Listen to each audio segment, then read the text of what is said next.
Welcome to Ayurveda and Spirituality with your host, Alakananda Ma, a renowned Ayurvedic expert and a graduate of a top London medical school. She is the principal of Alundi Ayurveda Gurukula, a unique apprenticeship-style school in Boulder, Colorado. She is a spiritual mother, teacher, flower essence maker, and storyteller. Join us as we uncover the timeless principles of Ayurveda, discover practical tips for enhancing vitality, and explore the deeper dimensions of spirituality that intertwine with the ancient science of life.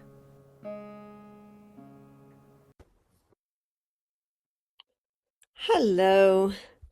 Happy Christmas to those of you who are celebrating. And today we are talking about how every child is the Prince of Peace. The people that walked in darkness have seen a great light. On them that dwell in the land of deep shadow, the light has shone. Thou hast made their gladness greater, thou hast made their joy increase. They rejoice in your presence as men rejoice at harvest time, as men are happy when they are dividing spoil. For the child has been born to us, a son is given to us, and the government shall be upon his shoulder. And this is the name they shall call him, Wonder Counselor, Mighty God, Everlasting Father, Prince of Peace. Once you get to be 74, and your potential remaining years are just in the teens, children and young people seem even more important, for you are handing the world over to them. You are exiting the stage and they are entering. They need a chance to play their part, to be the prince or princess of peace in their own way. In 1959, when I myself was just a little child, bearing the future of the world in my small hands, the nations of the world chose to declare that children have certain inalienable rights. Quote, whereas the child, by reason of his physical and mental immaturity, needs special safeguards and care, including appropriate legal protection before as well as after birth, whereas the need for such special safeguards has been stated in the Geneva Declaration of the Rights of the Child in 1924 and recognized in the Universal Declaration of Human Rights and in the statutes of specialized agencies and international organizations concerned with the welfare of children. Whereas mankind owes to the child the best it has to give, now therefore the General Assembly proclaims this Declaration of the Rights of the Child, to the end that he may have a happy childhood and enjoy for his own good and for the good of society the rights and freedoms herein set forth, and calls upon parents, men and women as individuals, and upon voluntary organizations, local authorities, and national governments to recognize these rights and strive for their observance by legislative and other measures progressively taken in accordance with the following principles. And there are 10 principles. Principle 1, the child shall enjoy all the rights set forth in this declaration. Every child, without any exception whatsoever, shall be entitled to these rights, without distinction or discrimination on account of race, color, sex, language, religion, political or other opinion, national or social origin, property, birth, other status, whether of himself or of his family. So this is for all children, everywhere. Principle 2, the child shall enjoy special protection and shall be given opportunities and facilities by law and other means to enable him to develop physically, mentally, morally, spiritually, and socially in a healthy and normal manner and in conditions of freedom and dignity. In the enactment of laws for this purpose, the best interests of the child shall be a paramount consideration. Principle 3, the child shall be entitled from his birth to a name and a nationality. Principle 4, the child shall enjoy the benefits of social security. He shall be entitled to grow and develop in health. To this end, special care and protection shall be provided both to him and to his mother, including adequate prenatal and postnatal care. The child shall have the right to adequate nutrition, housing, recreation, and medical services. Principle 5 is about disabled children, but back then, in 1959, they were called handicapped. The child who is physically, mentally, or socially handicapped shall be given the special treatment, education, and care required by his particular condition. Principle 6, the child, for the full and harmonious development of his personality, needs love and understanding. So the child is supposed to grow up under the care of his parents. No family separations. Young children should never be separated from their mothers. And if children do not have a family, they should be cared for by the state. No street urchins. Principle 7, the child is entitled to receive education, which shall be free and compulsory, at least in the elementary stages. And this education is supposed to equip him with a sense of, or her, with a sense of moral and social responsibility, so as to become a useful member of society. And also in Principle 7, the child needs opportunity for play and recreation. Principle 8, the child shall in all circumstances be among the first to receive protection and relief.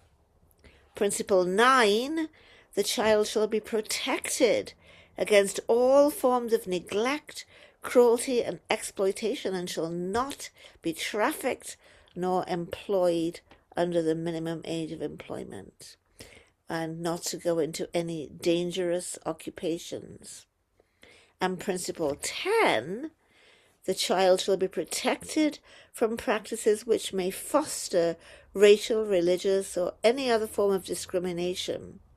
He shall be brought up in a spirit of understanding, tolerance, friendship among peoples, peace, and universal brotherhood, and in full consciousness that his energy and talents should be devoted to the service of his fellow men. So it's right there in the declaration that every child is the prince or princess of peace and should be raised as such. So again, who is entrusted with these rights? Just governments? Remember, every man or woman, and nowadays non-binary too, every one of us is the guardian of these rights of the child. So now ask yourself, is there a child in your neighborhood, in your city, in your state, who does not enjoy these rights? What about in your hemisphere? Do children in Haiti enjoy these rights? What about our world? Do children in Sudan enjoy their rights? What about the Rohingya children in the huge refugee camp in Cox's Bazar? These children do not have a nationality. So, one of us as an individual cannot solve all the problems of the world, but we can donate to organizations that work to solve these problems and to protect children. We can't solve every problem, but we can work where we are called. Perhaps we want to work on gun violence, so no child has to cower under a desk or go through active shooter drills. Perhaps we want to work on Rohingya rights. Work where we are called, but work in some way for the rights of the child.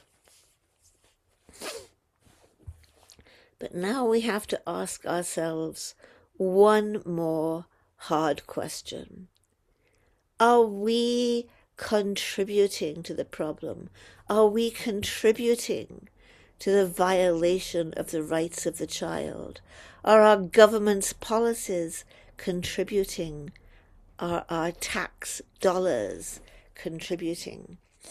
We might think of ICE. Are we going to speak out about children coming home to find their parents have been snatched away from them, or children themselves being snatched away from their parents? But there is one area that I really want us to consider, that our government's policies and our tax dollars are contributing to the death, starvation, suffering, and misery of children in Gaza. Let's think about this very deeply. Those children in Gaza, shredded to pieces, so just like tiny fragments of body can be picked up and placed in a bag, nothing really to bury. We paid for that. And in too many cases, those weapons were actually made right here in Colorado, at Woodward. We paid for that. The children that are starving in Gaza because the food is not being allowed in, our government's policies are behind that. We are backing the state of Israel. We are not insisting that the trucks be allowed in. There are trucks upon trucks full of food to feed the hungry people in Gaza. Even though there is a so-called ceasefire, these trucks are not being allowed in. We are part of that. Remember, silence is complicity. We are, as Americans, complicit. Children have been dying of cold and exposure, and not just because of a terrible winter storm, which our use of carbon emissions contributes to, not just because of that. The children in Israel are not dying of cold and exposure. The children in Gaza are, because the proper equipment, the proper caravans, the proper tents, all the proper needed supplies to protect these children in the winter are not being allowed in, even though the so-called ceasefire agreement mandates that they be allowed in. Our government is contributing to the death of these children, these babies. What about the little boy who aspired to become a famous international football star, but now he has lost a leg? We paid for the weapon that took his leg. We paid for that. What about the children in NICU in Al-Shifa Hospital, left to rot in their incubators? It's heartbreaking. Every child is carried in his or her mother's womb for 9 months, or perhaps a bit less, ideally 9 months. But every child is carried in his mother's womb. Every child is brought forth in his mother's pain.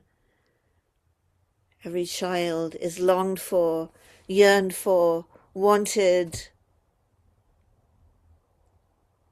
After going through so much to bring your child into the world, to see your child starve, to see your child blown to pieces, to see your child die of exposure, cold, and not be able to protect them.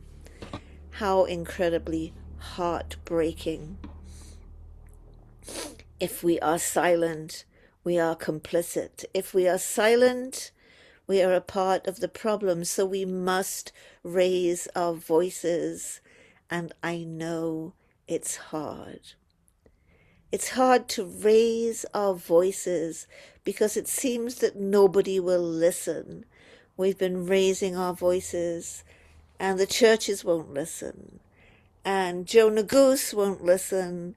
And our Senators Bennett and Hickenlooper won't listen, and the White House won't listen, and the State Department won't listen. So we're raising our voices, and it's falling on deaf ears.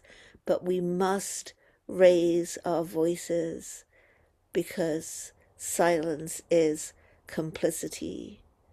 And because we do, in fact, live still in a democracy where we have the right to raise our voices.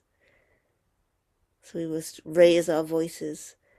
We must raise our signs. We must stand. We must walk. We must light our candles. We must do everything we can.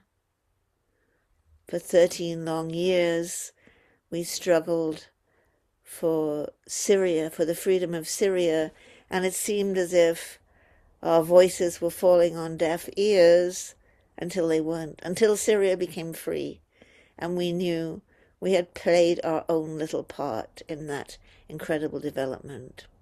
So let's continue to raise our voices for Gaza and for Palestine. On this Christmas Day, millions of people around the world celebrate a little child born in Bethlehem. I have been to Bethlehem. Back then it was a wonderful and magical place still. But today Bethlehem is surrounded by a huge, ugly separation wall. Today, as we speak, an illegal settlement is being built on the Shepherd's Hill, on the hill where the angel appeared to the shepherds to proclaim the message of peace and goodwill. The shepherds are being chased away, the sheep are being poisoned, as an illegal settlement is being built. There have been shepherds watching their sheep on that hill since the time of Christ. It's heartbreaking to think what is happening in Bethlehem and what is happening to Shepherd's Hill and what is happening to the olive groves and what is happening to the Palestinian people in the place where Jesus, a Palestinian Jew, was born. Let's raise our voices. Let's make ourselves heard. How far is it to Bethlehem? Not very far. Shall we find the stable room lit by a star? Can we see the little child? Is he within? If we lift the wooden latch, May we go in. May we stroke the creatures, the oxes or sheep. May we peep like them and see Jesus asleep. If we touch his tiny hand, will he awake? Will he know we've come so far just for his sake? Great kings have precious gifts, and we have naught. Little smiles and little tears are all we brought. For all weary children, Mary must weep. Here on this bed of straw, sleep, children, sleep. God in his mother's arms, babes in the byre, sleep as they sleep, who find their heart's desire. Sleep as they sleep, who find their heart's desire.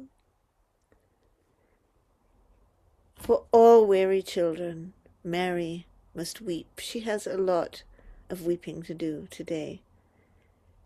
How far is it to Bethlehem? It's really not very far in today's connected world. And yet, it's all too far. Bethlehem is not a mythical place. It's a real city where real people really suffer. Let's raise our voices for the children of Bethlehem. Let's raise our voices for the children of Gaza. Let's raise our voices for the immigrant children. Let's raise our voices for the Rohingya children. Let's raise our voices and roll up our sleeves for all the children around the world. Happy Christmas.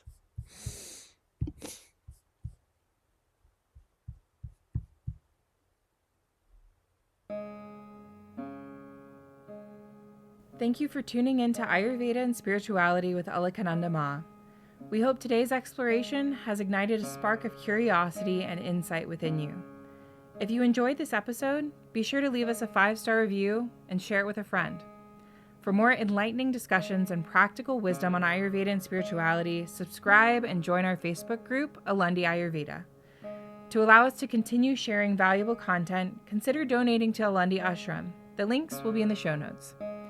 Until next time, may you walk the path of Ayurveda with grace and embrace the light of spiritual wisdom in your journey. Trayambakam yajamahe sugandhim pushtiva